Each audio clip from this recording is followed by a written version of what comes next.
Episode 2। Story of murder mystery. Raj दरवाजा खोलता है, लेकिन बाहर उसे कोई नजर नहीं आता है। बाहर जाकर वह इधर उधर नजर दौड़ाकर देखता है तो उसे कुछ नहीं दिखता है। वह वापस कमरे में आ जाता है। तभी राहुल डरकर बोलता है कि सर कौन था। राज ने उत्तर दिया कि कोई भी तो नहीं था, अब चलो सब सो जाते हैं। फिर सब लोग सो जाते हैं। सुबह उठकर सब फ्रेश होकर नाश्ता करके उस गांव की सैर पर निकल जाते हैं ताकि जो गांव में घटनाएं हो रही हैं उसके सच का पता लगाया जा सके। तीनों लोग उनके कमरे जहां वो ठहरे हुए थे के पीछे उस आम के बगीचे में पहुंचते हैं तो विजय का पैर कुछ चीज से टकराता है और वह चौंक जाता है और वह कहता है, सर देखिए ये क्या है। तभी राज और राहुल भी उसके पास आ जाते हैं और कहते हैं कि क्या है विजय। विजय इशारे में बताता है कि यहाँ नीचे जमीन में कुछ है।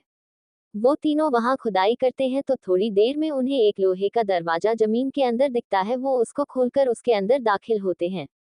अंदर घुसते ही उन्होंने देखा कि यहाँ तो कमरे बने हैं। वह लोग कमरे में चुपके से प्रवेश करते हैं तो देखते हैं कि वहाँ कई ऐशो आराम की चीजें रखी हैं और वहाँ लगभग वो सारी चीजें हैं जो कि एक जीवन जीने के लिए मनुष्य को चाहिए। तभी उन्हें कोने में रखी एक अलमारी दिखती है। वो उसे खोलने का प्रयास करते हैं मगर उन्हें कामयाबी हासिल नहीं होती है। तभी राहुल को वहां अलमारी के पीछे छुपाकर रखी एक छोटी चाबी मिलती है जिससे वह अलमारी को खोल देता है। अलमारी के अंदर उन्हें नशे का सामान और हथियार वगैरह मिलते हैं और उस अलमारी के अंदर यह सब चीजों के मिलने के बाद उन्हें ये समझ आता है कि यह तो नशे और हथियार का व्यापार करने वाले गिरोह का ठिकाना है जो लोगों को डराकर अपना धंधा इस दूर दराज के गांव में कर और अन्य जगहों पर यहाँ से नशे का सामान और हथियारों की सप्लाई करते हैं और किसी को कोई शक भी नहीं होता है। अब उन लोगों ने उनके गिरोह को पकड़ने का प्लान बनाया। अब रात को उन्होंने पहरा देना शुरू किया। वो तीनों उस बगीचे में अलग अलग आम के पेड़ों के पीछे छुपकर उस दुल्हन के लिबास में घूमने वाली लड़की को पकड़ने के लिए इंतजार करने लगे। रात के 12 बजे के करीब उन्होंने देखा कि वही लड़की उसी लोहे के दरवाजे से बाहर निकली और उस बगीचे में घूमने लगी और वह गाना भी गुनगुना रही थी। तब राज ने कहा, कौन हो तुम? यहाँ क्या कर रही हो? इतने में वह लड़की उन्हें डराने की कोशिश करती है लेकिन वे उसे पकड़ लेते हैं और उधर गांव वालों ने जो औरत सफेद साड़ी पहनकर घूमती थी तथा लोगों के घरों के दरवाजों पर पंजे का निशान बनाती थी को पकड़ लिया था। अगली सुबह इनको पंचायत के सामने लाया गया। इन्होंने बताया कि वो दोनों माँ और बेटी हैं और इस गिरोह के साथ काम करते हैं। हमारा काम ये होता है कि गांव के लोग डर कर रहें और हम अपना काम आसानी से कर सकें। राज और विजय ने उनके बयान रिकॉर्ड कर लिए और उनके साथ के 4 लोगों को पकड़ने के लिए एक चाल चली और उस चाल में इन माँ बेटी को भी शामिल कर लिया ताकि उन लोगों को शक न हो सके। फिर 2 दिन बाद इस गिरोह के सदस्य नशे का सामान और हथियार लेकर सब्जी के ट्रक में उस गांव पहुंचे। उन लोगों ने उस माँ और बेटी को बुलाकर कहा कि तुम लोग अपने काम में लग जाओ। आज गांव वालों को बहुत डराना है ताकि कोई इधर ना आ सके और हम अपना काम बिना किसी रुकावट से कर सकें। वो लोग नशे का सामान और हथियार पैकिंग कर रहे थे और उधर राहुल इनकी वीडियो सबूत के तौर पर छुपकर बना रहा था और फिर मौका देखकर राज, विजय और कुछ गांव वालों ने मिलकर इनको पकड़ लिया। तब राज और विजय ने उनसे पूछताछ करनी शुरू की। उन्होंने ने बताया कि हम 4 लोगों ने मिलकर ईंट बनाने का धंधा शुरू किया लेकिन उस धंधे में धीरे धीरे हमें लाखों का नुकसान हो गया और हम चारों लाखों रुपए के कर्ज में डूबे गए। अब हमें कुछ समझ नहीं आ रहा था कि हम आगे क्या करेंगे और इस कर्ज को कैसे चुकाएंगे।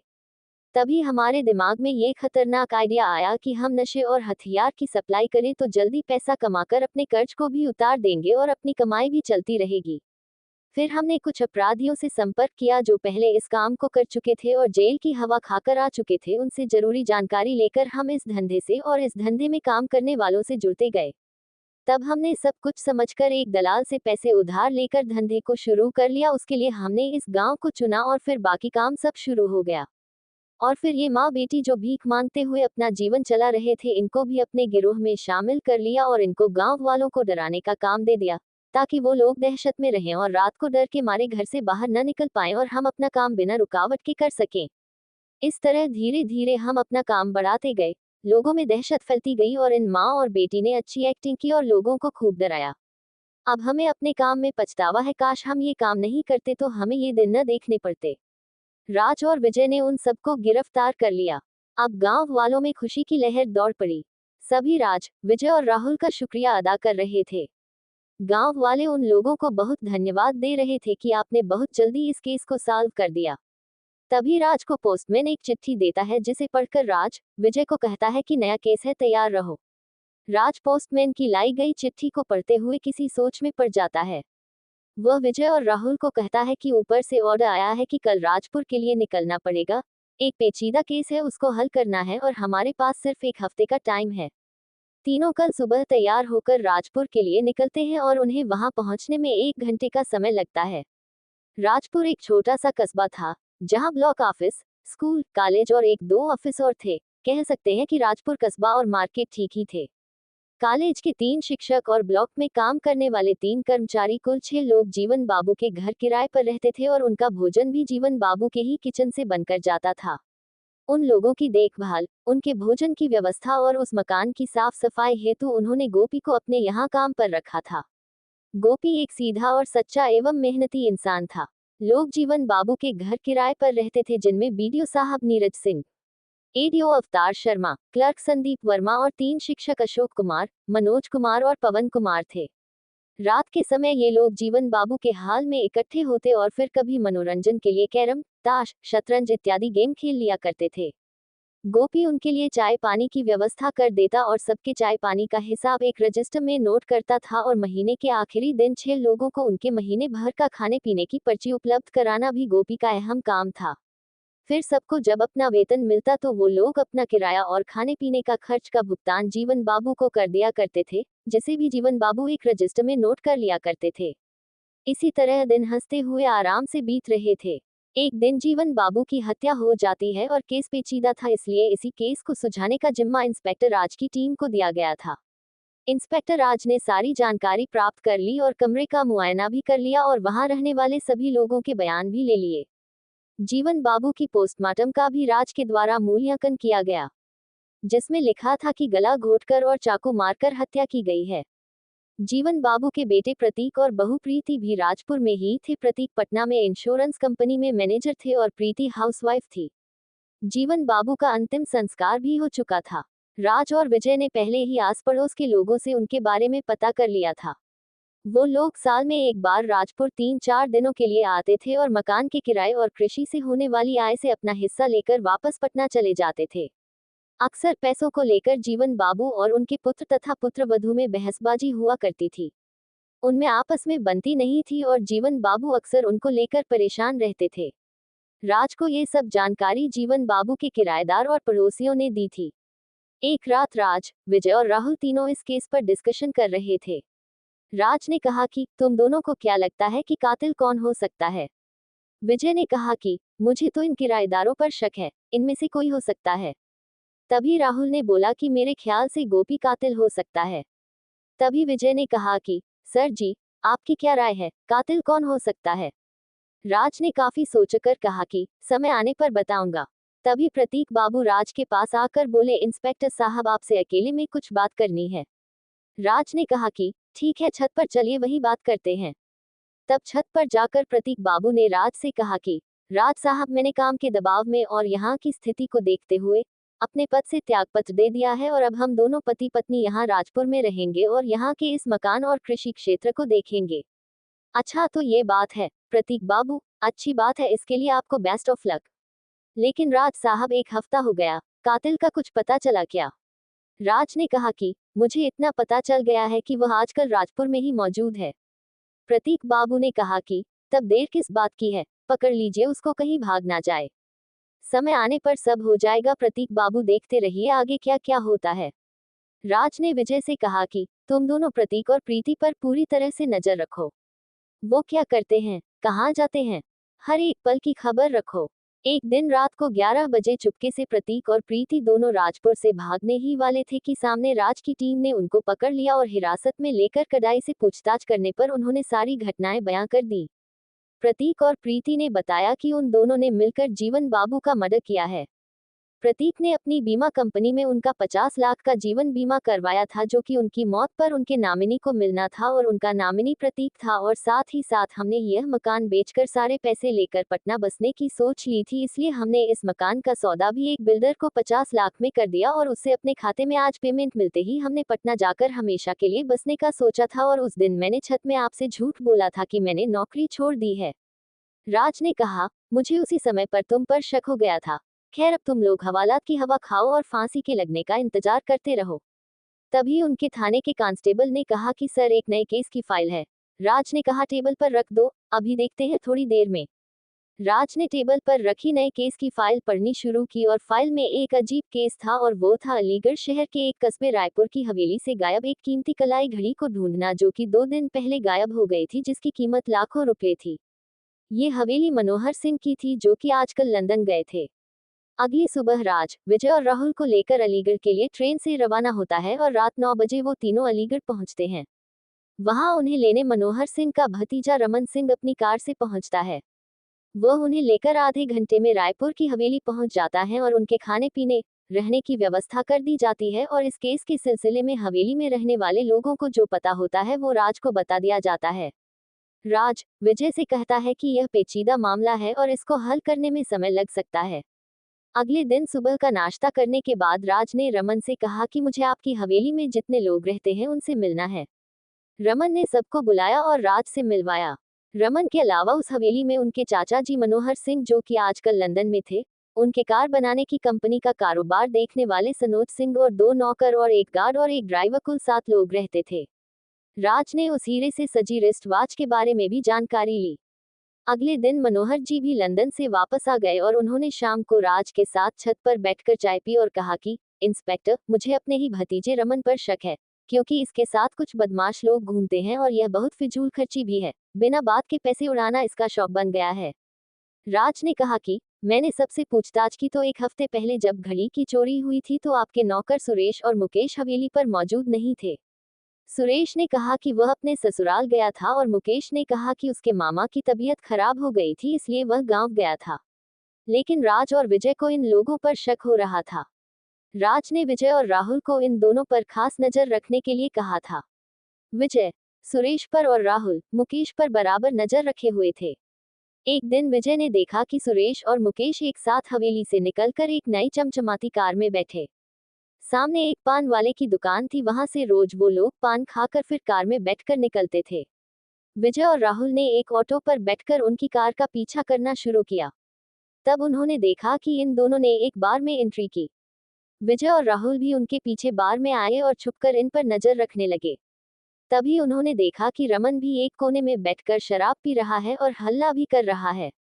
और फिर रमन, सुरेश और मुकेश तीनों मिलकर ड्रिंक करने के बाद बार में गाने की धुन पर डांस करने लगे और हंगामा करने लगे। तब बार के 2 बाउंसर ने तीनों को पकड़कर बार के बाहर कर दिया और वो लोग गाड़ी में बैठकर वापस हवेली आ गए और अपने कमरे में जाकर सो गए। रात को रमन के कमरे से गोली चलने की आवाज आई। तभी सभी लोग रमन के कमरे में भागकर आए तो देखा कि रमन के कंधे में गोली छूते हुए निकल गई और हल्की सी चोट आई है और रमन बाल बाल बचा। राज ने पूछा कि रमन, किसने तुम पर हमला किया? रमन ने कहा, सुरेश ने। तभी सुरेश को विजय ने पकड़ लिया था और उसकी अच्छी तरीके से धुलाई भी की थी। तब सुरेश ने सबके सामने कबूल किया कि हाँ, मैंने रमन के साथ मिलकर घड़ी चुराई और मुकेश भी हमारे साथ शामिल था और तय हुआ कि इस घड़ी को, जिसकी कीमत थी 60 लाख रुपए, को बेचकर आपस में तीनों 20-20 लाख रख लेंगे। एक रात उस घड़ी को सुरेश ने रमन और मुकेश की मदद से हवेली से बड़ी चालाकी से चुरा लिया और फिर उस घड़ी को बेचकर तीनों ने आपस में 20-20 लाख रुपए बांट लिए।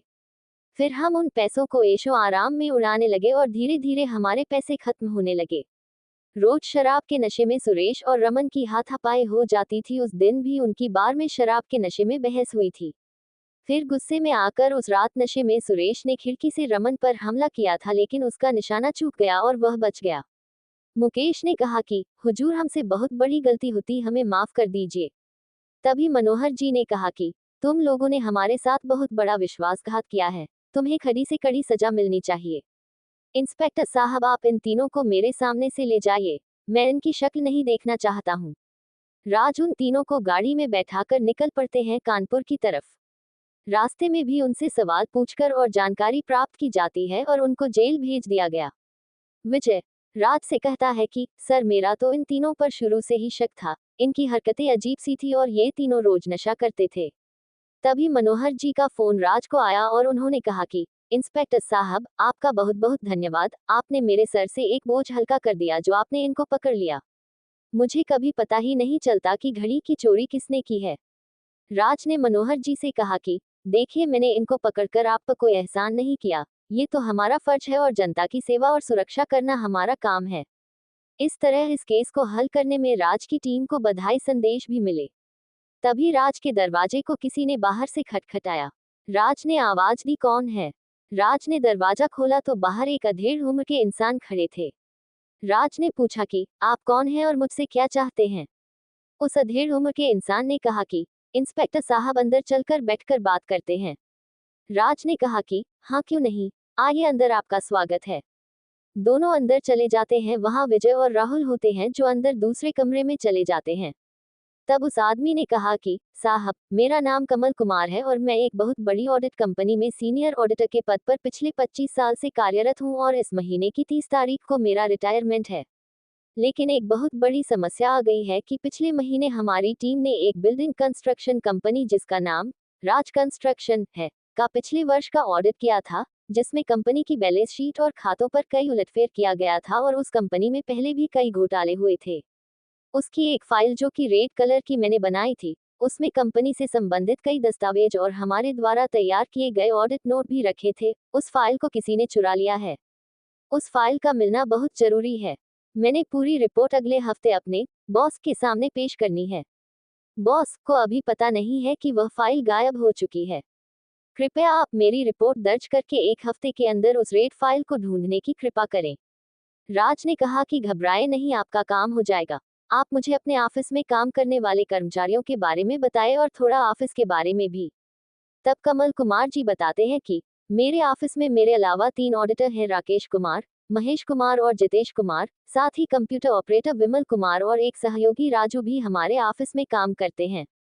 सभी अच्छे हैं और मेहनती हैं और पिछले 5-6 सालों से हमारे ऑफिस में काम कर रहे हैं।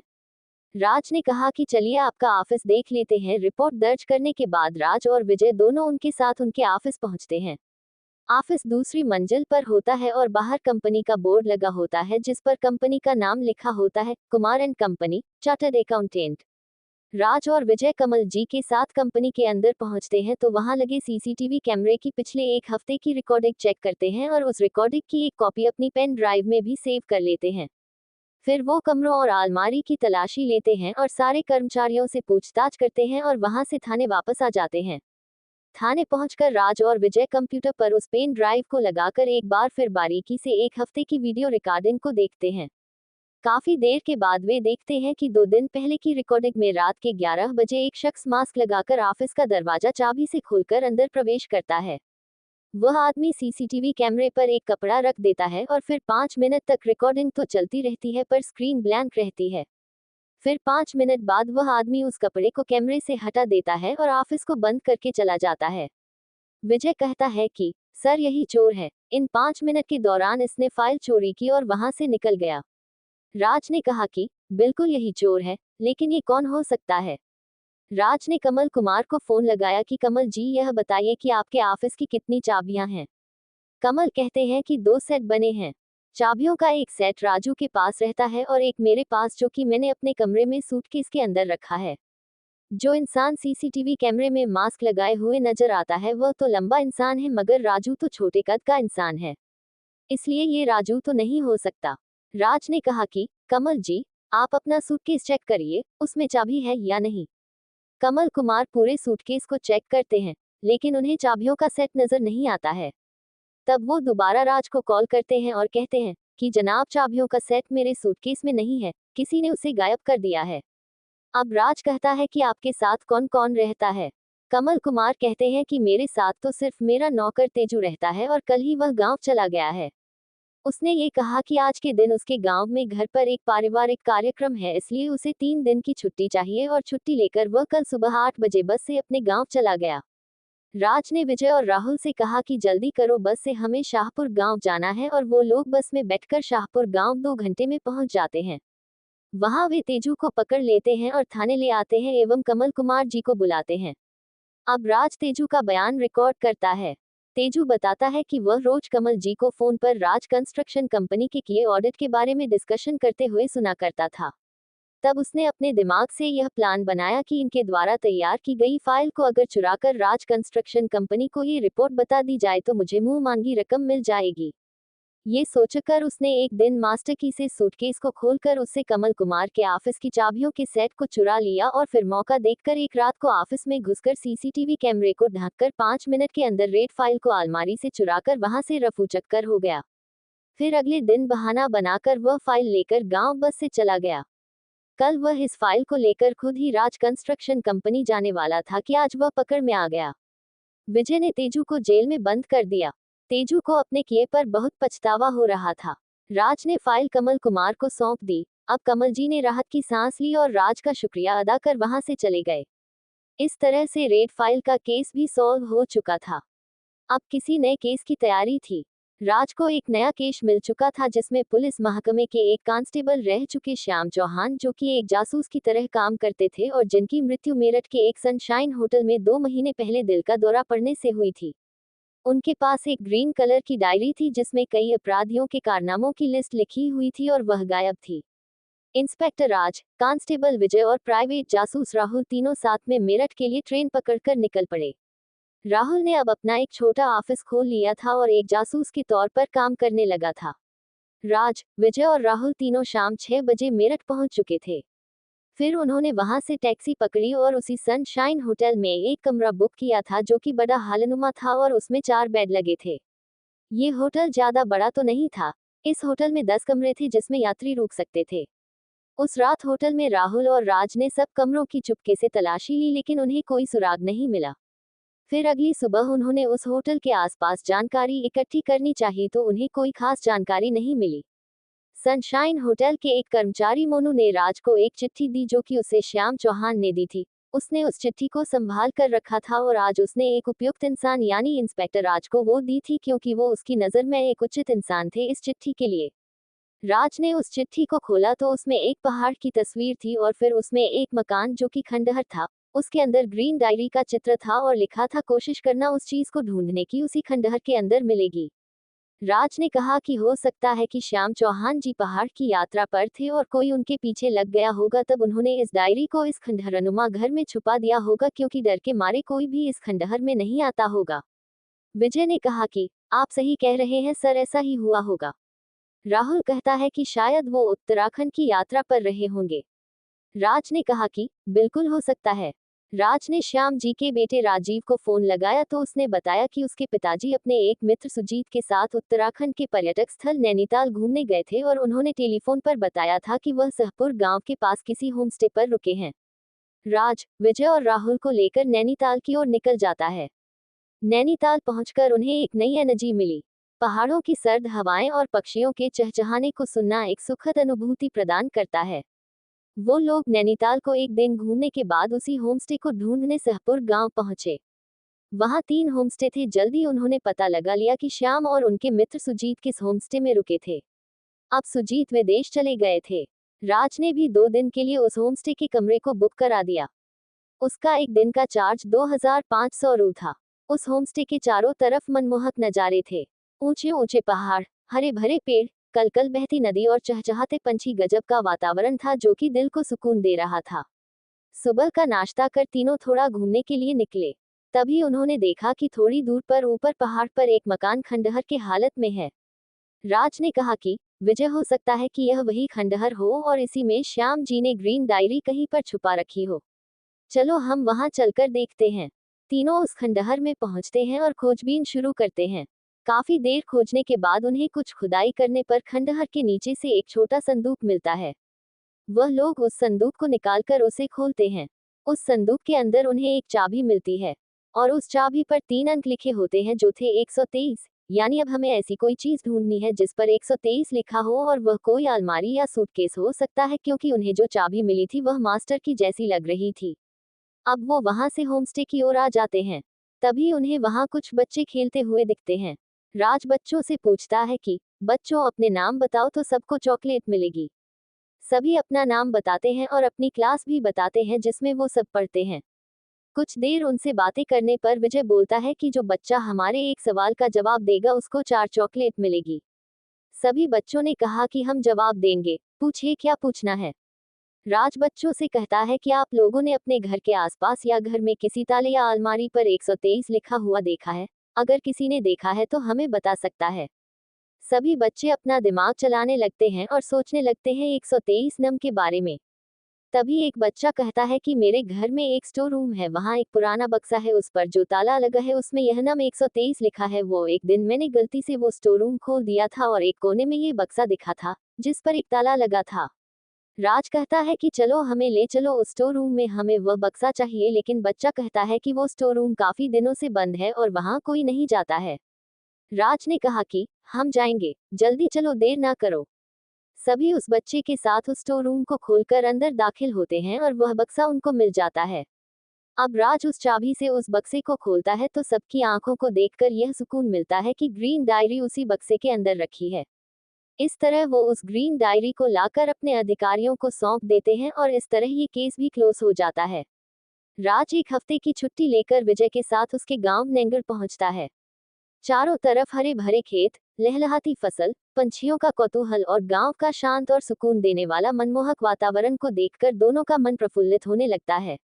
तालाब में नहाते हुए और तैराकी करते हुए बच्चों को देखकर विजय कहता है कि सर, इनको देखकर मुझे मेरा बचपन याद आ गया। मैं भी बचपन में बिना किसी फिक्र के इसी तालाब में दिन भर अपने दोस्तों के साथ नहाता था और तैराकी किया करता था। बहुत मजा आता था, बचपन की बात ही कुछ और होती है। राज कहता है कि सही कह रहे हो तुम विजय, बचपन में कोई टेंशन नहीं होती और बचपन कैसे गुजरता है पता ही नहीं चलता, और फिर जवानी आती है और जिंदगी की भाग दौड़ में इंसान उलझता ही जाता है और फिर बुढ़ापा आ जाता है और फिर एक दिन ऊपर से भी बुलावा आ जाता है। बाकी इंसान की धन दौलत, रिश्ते नाते, दोस्ती यारी सब यहाँ छूट जाती है। विजय ने सिर हिलाकर कहा, हाँ जी सर, यही जिंदगी की कहानी है। तभी विजय के पिताजी विनय जी उनका स्वागत करते हैं और खाना खाने के बाद सभी सो जाते हैं। तभी रात को लगभग 12 बजे गांव में हो हल्ला शुरू हो जाता है और उसको सुनकर राज, विजय, विनय जी और विजय की माता जी माधुरी जी बाहर निकले। तब उन्होंने देखा कि कुछ गांव वाले बरगद के पेड़ के नीचे इकट्ठा हो रखे हैं और वहां एक आदमी जिसका नाम दौलतराम था, जो कि उस गांव का चौकीदार था, नीचे बेहोश पड़ा है। राज ने कहा कि क्या हुआ है इसे और यह बेसुध क्यों पड़ा है, हमें बताओ, हम तुम्हारी मदद करेंगे। तभी गांव का एक आदमी जिसका नाम राजकुमार था वह बोल पड़ा कि साहब, ये दौलतराम गांव के चौकीदार हैं और ये रात 10 बजे से लेकर सुबह 5 बजे तक पूरे गांव में पहरा देते हैं। आज ये रात 12 बजे के करीब दौड़ते हुए मेरे घर पर पहुंचकर मेरे घर के दरवाजे को पीटने लगे। मैं और मेरी घरवाली रज्जो दोनों ने डर के मारे धीरे धीरे दरवाजा खोला तो इन्होंने सिर्फ इतना कहा कि वो चुड़ैल सफेद साड़ी वाली जिसके बाल बिखरे हुए हैं और जिसकी डरावनी आवाज है मुझे मार डालेगी। इतना कहते ही ये बेहोश होकर गिर जाते हैं और हम अब बुरी तरह से डर जाते हैं और फिर कुछ गांव वालों को इकट्ठा करते हैं और हम हो हल्ला शुरू कर देते हैं, तब आप आ जाते हैं। राज हंसते हुए कहता है कि ABCD कुछ नहीं होता है। तभी विजय पूछता है कि सर जी, ये ABCD क्या है। राज ने फिर हंसते हुए कहा कि अरे भाई, A का मतलब आत्मा, B का मतलब भूत, C का मतलब चुड़ैल और D का मतलब डायन, ये सब वहम है, इसलिए इनसे डरने की जरूरत नहीं है। विजय भी इस फुल फॉर्म को सुनकर मुस्कुरा देता है। तभी विनय जी ने दौलतरामा के मुख पर एक मग ठंडा पानी डाल दिया, जिससे अचानक दौलतरामा खड़ा हो जाता है। अभी भी खौफ उसके अंदर था और वह बहुत घबरा रहा था। तभी राज ने उससे पूछा कि आपने क्या देखा था, हमें जरा डिटेल में बताइए कि एग्जैक्टली आपके साथ क्या हुआ था। दौलतरामा कांपते हुए कहता है कि साहब, मैं गांव का चक्कर लगा रहा था, तभी मैंने देखा कि उस बरगद के पेड़ के पीछे से अचानक एक सफेद साड़ी पहनी औरत जिसके बाल खुले हुए थे वो मुझे देखकर मेरी तरफ आने लगी और अपनी कर्कश आवाज में कहने लगी, रुक जाए इंसान वरना मैं तुझे मार डालूंगी। तब साहब मैंने भी ऊपर वाले को याद कर दौड़ लगा दी और सीधा राजकुमार जी के घर पर पहुंचा, जो कि बरगद के पेड़ के बगल में है। आगे तो आपको पता चल ही गया कि क्या हुआ है। राज ने कहा कि घबराए मत, मैं इंस्पेक्टर हूं और विजय कांस्टेबल है, तो हमारे रहते आपको डरने की जरूरत नहीं है। हम इस चुड़ैल का रहस्य पता किए बगैर इस गांव से नहीं जाएंगे। राज और विजय ने डिसाइड किया कि आज नाइट को हम दोनों उस चुड़ैल की तलाश में निकलते हैं और साथ में दौलतरामा को भी ले लेंगे ताकि उसका वहम दूर कर सकें। विजय ने कहा, ठीक है सर जी, रात को चलते हैं। रात के 11 बजे राज और विजय अपने गन और टार्च लेकर निकल पड़े। रास्ते में दौलतराम भी मिल गए और उसी पथरीली और कच्ची सड़क पर धीरे धीरे आगे बढ़ चले। रास्ते में वह बरगद का पेड़ दिखाई दिया, तब तीनों ने छुपकर देखा कि वह औरत बाहर निकली। समय हो रहा था रात के 12:15 और वह सीधा सड़क पर चलने लगी। रास्ते में गुप अंधेरा था और साफ साफ कुछ भी नहीं दिख रहा था। तभी पता नहीं कहीं से धुआं फैल गया और जब तक धुआं छंटा तब तक वह औरत गायब हो चुकी थी। सब हैरान हो गए कि वो सफेद साड़ी वाली औरत गई तो कहाँ गई। तभी दौलतरामा ने कहा कि देख लिया हुजूर, मैं न कहता था कि वो एक चुड़ैल है और गायब होना तो उसके बाएं हाथ का खेल है। फिर तीनों वापस आ गए और आकर अपने घरों में सोने चले गए। सुबह उठकर राज और विजय ने नहा धोकर तैयार होकर नाश्ता किया और उस जगह को एक बार विजिट किया। राज ने कहा, विजय तुम्हें क्या लगता है वो औरत कहाँ गई होगी और किसने वह धुआं छोड़ा था। विजय कहता है कि सर मुझे तो लगता है कि वह औरत अकेले नहीं है और उसके साथ पूरा गैंग है। राज ने कहा कि तुम ठीक कह रहे हो विजय, ऐसा हो सकता है कि कुछ तो है जो हमसे मिस हो रहा है। चलो इस गांव का पूरा चक्कर लगाकर आते हैं। विजय कहता है कि चलिए घूमकर आते हैं और लोगों से भी कुछ पता करते हैं कि किसी और ने उस औरत को रात को देखा है। वो लोग घूम ही रहे होते हैं तो तभी एक शख्स इनके पास आता है और कहता है कि मैं आप लोगों को एक आवश्यक बात बताना चाहता हूँ। राज ने कहा कि बताओ क्या बात है। उस आदमी ने राज को बताया कि साहब मुझे शक होता है कि ये किसी एक औरत का काम नहीं है, पूरे गैंग का काम है। उसने कहा कि आपने देखा होगा जैसे ही आपने उसे पकड़ने की कोशिश की किसी ने स्मोक फैला दिया और वह औरत कार में बैठकर रफूचक्कर हो गई। मैं उस रात अपनी साइकिल से शहर से गांव वापस आ रहा था और रास्ते में अपने साइकिल की चैन को ठीक कर रहा था। तभी मैंने देखा कि एक ब्लैक कार में एक सफेद साड़ी पहनी हुई औरत जिसका डरावना मेकअप किया हुआ है और उसके साथ दो और लोग उस कार को तेजी से लेकर शहर की तरफ जा रहे हैं। राज ने कहा कि मुझे पहले से पता था कि यह किसी अपराधियों के गैंग का काम है। फिर 2 दिन गांव में शांति रहती है और तीसरे दिन इस बार एक 6 फुट ऊंचा आदमी जो कि शैतान की शक्ल बनाकर एक बड़े से खाली प्लाट में घूमता रहता है और लगातार ही लोगों को डराता रहता है, जिससे वहां रहने वाले गांव वालों में पूरी तरह से दहशत का आलम फैल चुका था और कोई भी रात को 8 बजे के बाद घर से निकलना मुनासिब नहीं समझता था। राज ने कहा कि आज रात को 3-4 लोग मेरे और विजय के साथ उस प्लाट पर छुपकर पहरा देंगे और उन लोगों को पकड़कर उनका पर्दाफाश करेंगे। सभी रात को वहीं पर मिलते हैं और अपने अपने पोजीशन लेकर छुप जाते हैं।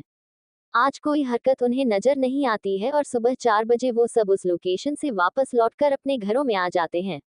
राज कहता है कि विजय हो न हो कोई गांव वाला इन अपराधियों से मिला हुआ है और हमारी सारी इंफॉर्मेशन उन तक पहुंचा रहा है।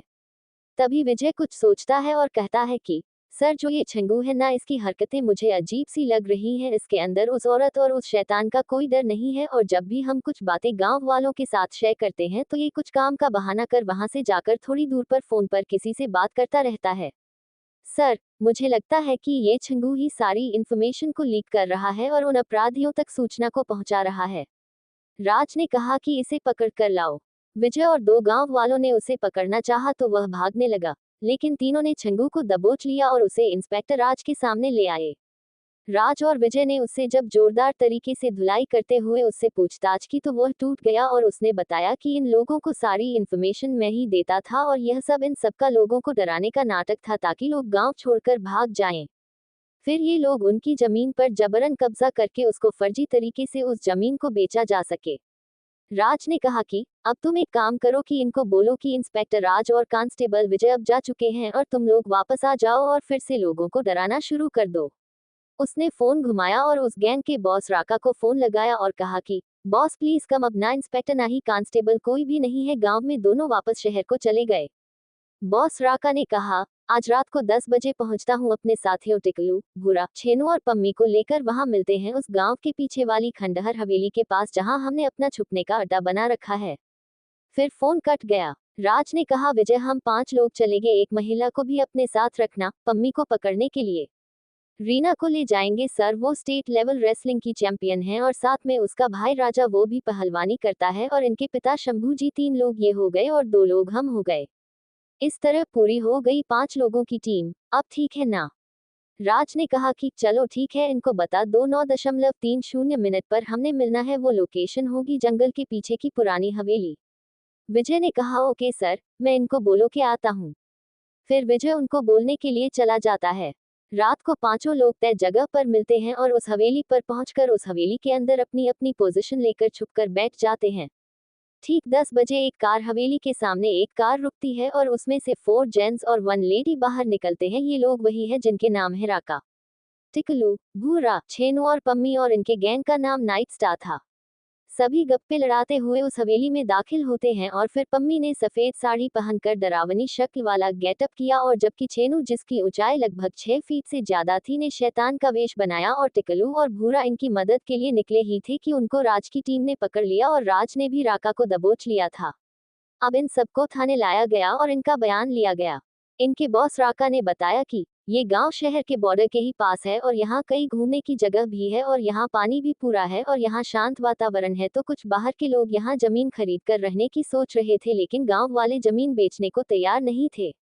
वे सोचते थे कि इससे गांव का माहौल भी खराब होगा और गांव तो अपनी पृष्ठभूमि को खो देगा, इसलिए वो लोग अपनी पुश्तैनी जमीन बेचने को तैयार नहीं थे। हमें उन गांव वालों को वहां से भगाना था तथा उनके मन में दहशत फैलाकर उनकी जमीन को औने पौने दाम पर खरीदकर वहां फ्लैट और मकान बनाकर एक नया मोहल्ले को तैयार करना था, लेकिन हम सफल न हो सके और आपने हमें गिरफ्तार कर लिया। हम लोगों को अपने किए पर पछतावा है। राज ने कहा कि अब तुम लोग जेल की हवा खाओ। इस तरह से इस केस को हल कर लिया गया। Thank you for listening. Like और कमेंट करना ना भूलें और मोर स्टोरीज के लिए सब्सक्राइब करें। मिलते हैं नेक्स्ट वीडियो में।